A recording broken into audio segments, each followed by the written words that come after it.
Toyota just dropped the pricing for the brand new 2022 Tundra, and I just got back from SEMA and I was with Toyota and they showed us the future of the Tundra, so stay tuned for that. This is official pricing from Toyota, so here we are. It starts at $35,950, and we're going to actually compare this to the domestic competition, see how this price compares. Let's look at some of the features and options, and they are absolutely crazy with this truck. So it turns out there's actually 3 separate engine options. We thought it was going to be 2, but it actually is 3. So it is the I-Force engine. It's a 3.5 liter V6 twin turbo, producing up to 389 horsepower, 479 pound-feet of torque. Then we got the I-Force Max, 437, 583 pound-feet of torque. That's a hybrid. We don't have pricing on that yet. We probably have to wait till a couple of months, maybe spring, something like that. 12,000 pounds towing capacity, and you can get a available 14-inch mega touchscreen. It's very, very big for a truck or any vehicle, really. So the entry-level price is the Tundra. This is the 4x2, not the 4x4. It's the SR double cab with a 6.5-foot bed. And the I-Force engine is $35,950. But we have to factor in about $1,700 of dealer delivery charges.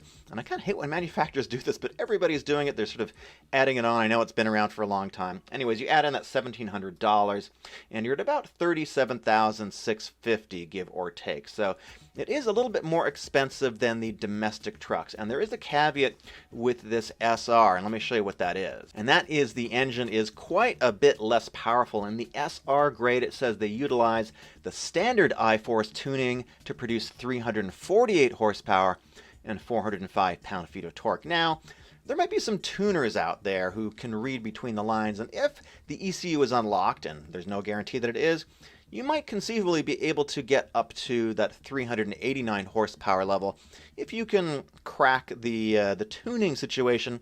Definitely no guarantees on that. On the 2022 Supra, you can't tune these things anymore. The ECU is locked. So anyways, that is the big caveat. If you're looking at getting in at the ground level with the SR, you're going to have a little bit less horsepower. And I quickly want to compare that to domestic pricing. And let's start with here. So the pricing is only available for 2021. They don't have pricing, at least publicly available on their website yet, for 2022, but I think it's going to be fairly similar.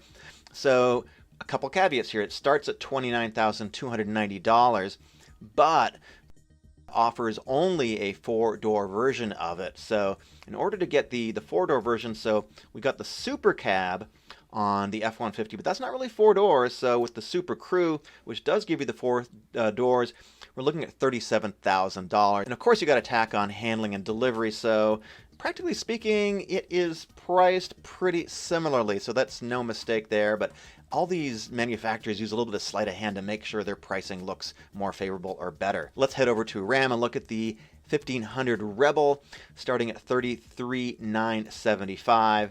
And if we build it here, let's see what we got real quick. This is the 2022 pricing, by the way. We can start as low as the Tradesman, and then we add in dealer delivery and handling and all that kind of stuff. So this does seem to be a little bit less expensive. And I'm not going to compare every model spec for spec because that's kind of a pretty boring video. But let's head over here to Chevy, for example.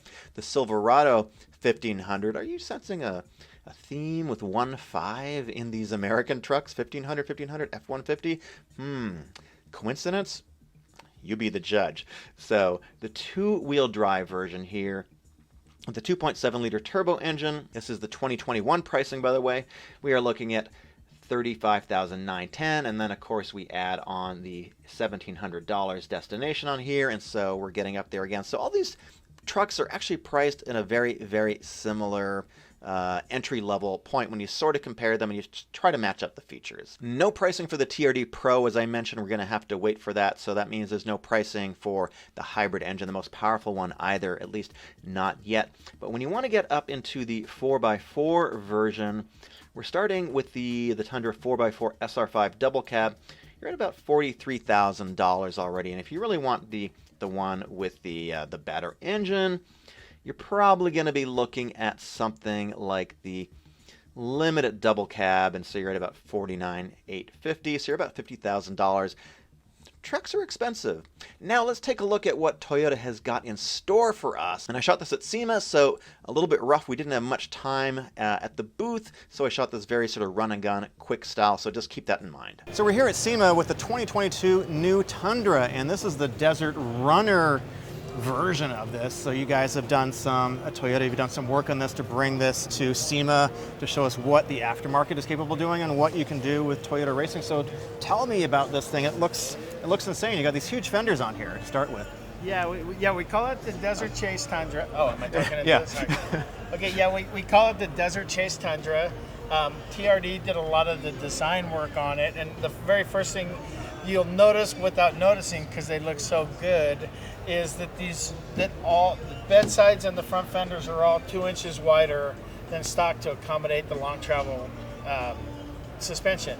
They're also 100% carbon fiber, pre-preg, really good, not wet layup stuff. They're full-blown good carbon fiber. So this is all carbon fiber. The whole fender is carbon fiber. The whole bed side is all carbon fiber all the way back until you get to the bumper part of it.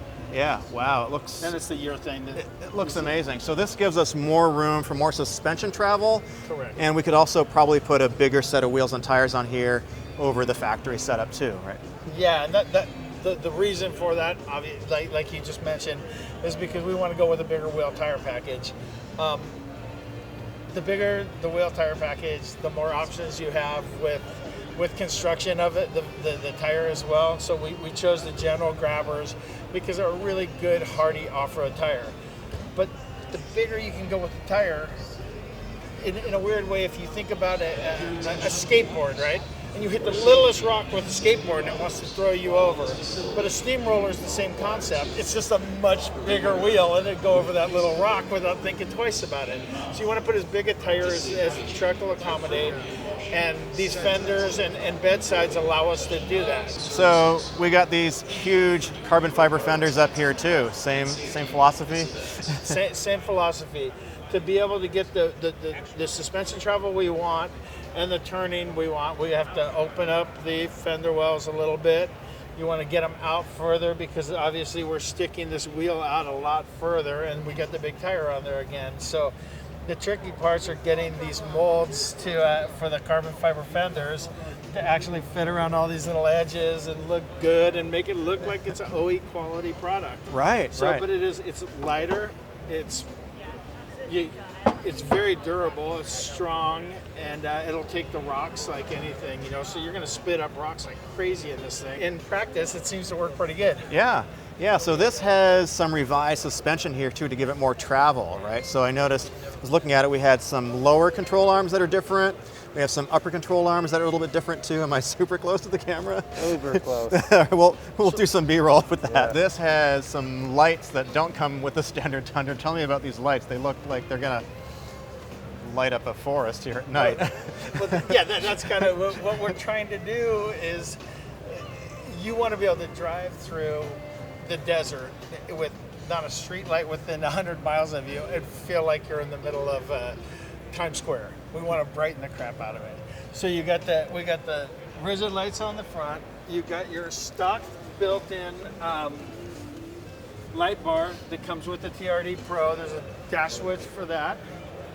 We have lights on the roof there, and then if you need to, you've got lights out the side, so if you had to work on the vehicle, and then you have a big light bar in the back. So yeah, I'd say we got some lights on here.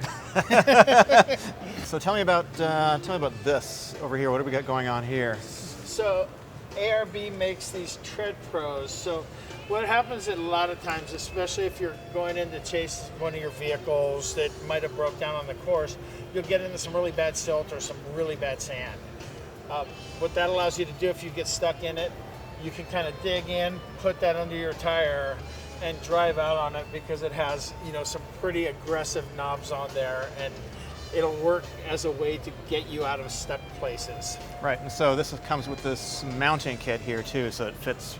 Is this mounted to the roll bar or to the bed? This is mounted to the roll bar. So everything you see on this thing is mounted to the roll bar. We wanted to do it that way and make it modular so that if you want it, you'll have area to put this on, put that on. So we wanted easy access for this, because if you want to get in, get out pretty quick, you can access all of that from the outside. Some of the other things, if you've run out of fuel or you have an overheating vehicle or something, okay, you got time to get your water out of there. So we had it so you have to climb inside to get your water bottles out. So just different little things that we think of as we go along. So will some of these parts sort of make it over to TRD at some point, you think, in the future, and maybe be available for customers? I hope so. I mean, that's the whole point of the SEMA show, isn't it? It's taking a few of your creative ideas, and maybe one day, a couple years down the road, you actually see the manufacturer, our manufacturer, Toyota in that case, or TRD, selling this over where you could go to your dealer and get it put on, or buy it with it already on the car, which would be, that's like the feather in the cap. I mean, that's really what we like, is that's the most proud that we can be as a shop, is when, for instance, a few years ago, we did a line of TRD vehicles. We did a Camry, a Corolla, an Avalon, we did a Highlander and a Land Cruiser. Well, 3 of them are now available to buy at the dealership. You got the Corolla, the Avalon, and the Camry. Now, they're a little different from what we did, but it was the same concept and the same idea. So yes, it's pretty cool when we get to see that. Yeah, awesome. Well, I'm so glad to see Toyota has got this brand new truck that there's a ton of excitement over it. Everybody's really excited, and you're already here at SEMA with the brand new truck, already doing things to it. I think it's great. I think you guys have going to get a lot of sales from this thing. I think it's going to kill it personally. I know, I want one. I love this truck. Yeah, it's awesome. Well, thank you so much for sharing all the information about this, and see you in the next video.